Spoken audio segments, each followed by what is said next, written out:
جو آج ہم نے آیات تلاوت کی ہے اس کی تفسیر پھر شروع کر دیں گے۔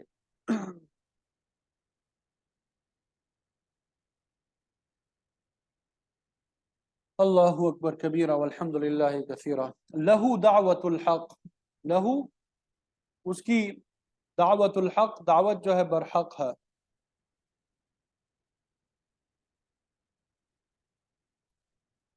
دعوت حق سے مراد وہ دعوت ہے جو ایمان اور توحید کی طرف دی جائے۔ سب سے پہلے یہ دعوت آپ صلی اللہ علیہ وسلم نے اہل مکہ کو دی، فرمایا قولوا لا الہ الا اللہ، کہ لوگوں کہہ دو اللہ کے علاوہ کوئی معبود نہیں ہے۔ اگر تم نے یہ بات تسلیم کر لی تفلحو، تو کامیاب ہو جاؤ گے۔ صرف اللہ ہی کی عبادت حق کی دعوت ہے، اس کے علاوہ غیروں کی عبادت یہ کفر ہے، شرک ہے، تباہی اور بربادی ہے۔ دوسری بات یہ کہ اپنی تمام ضروریات میں صرف ایک اللہ ہی کو پکارنا برحق ہے، کیونکہ ہماری ضروریات کو پورا کرنے والا، مشکلات کو ختم کرنے والا، حاجتوں کو پورا کرنے والا وہ اللہ تعالیٰ ہی کے ہاتھ میں ہے۔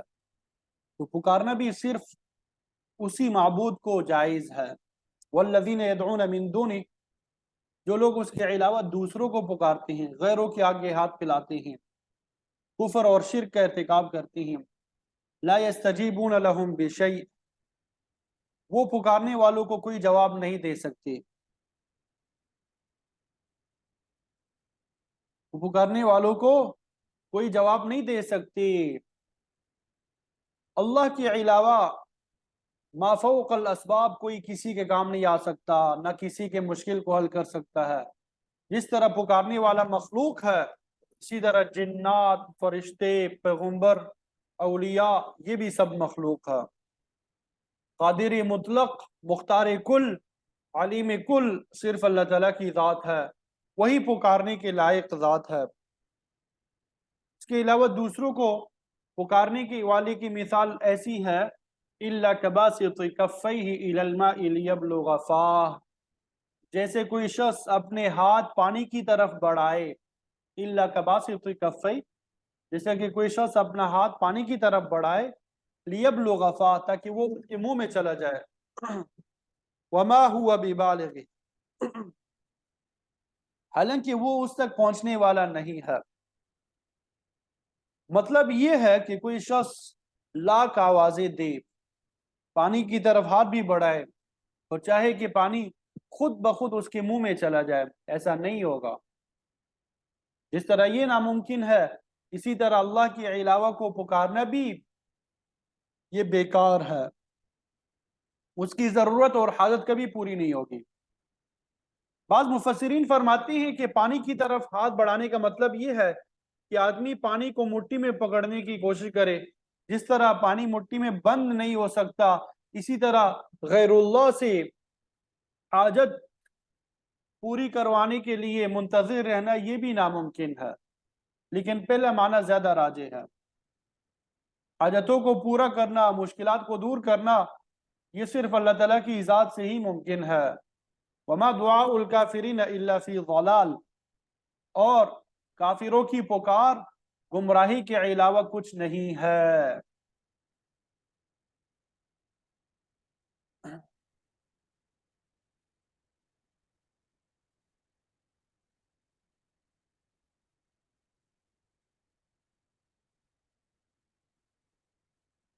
سورہ حج میں انشاءاللہ ہم پڑھیں گے اللہ نے چاہا تو، دیگر سورتوں میں بھی یہ مضمون بیان ہوا ہے کہ انسانوں میں دو گروہ پائے جاتے ہیں۔ ایک وہ جو اپنے اختیار اور ارادے سے اللہ تعالیٰ کی وحدانیت کو تسلیم کرتے ہیں، اس کے سامنے سجدہ ریز ہوتے ہیں، اور دوسرا گروہ وہ ہے جو اپنے اختیار اور ارادے سے اللہ تعالیٰ کی توحید کو نہیں مانتے، ان پہ عذاب الہی ثابت ہو چکا ہے۔ تو ان آیات میں آگے جو ہم ابھی تلاوت کریں گے، یا آج جو تلاوت کی، اللہ تعالیٰ کا ارشاد ہے کہ انسانوں کے علاوہ باقی تمام چیزیں بھی اللہ تعالیٰ کے سامنے سجدہ ریز ہوتی ہیں۔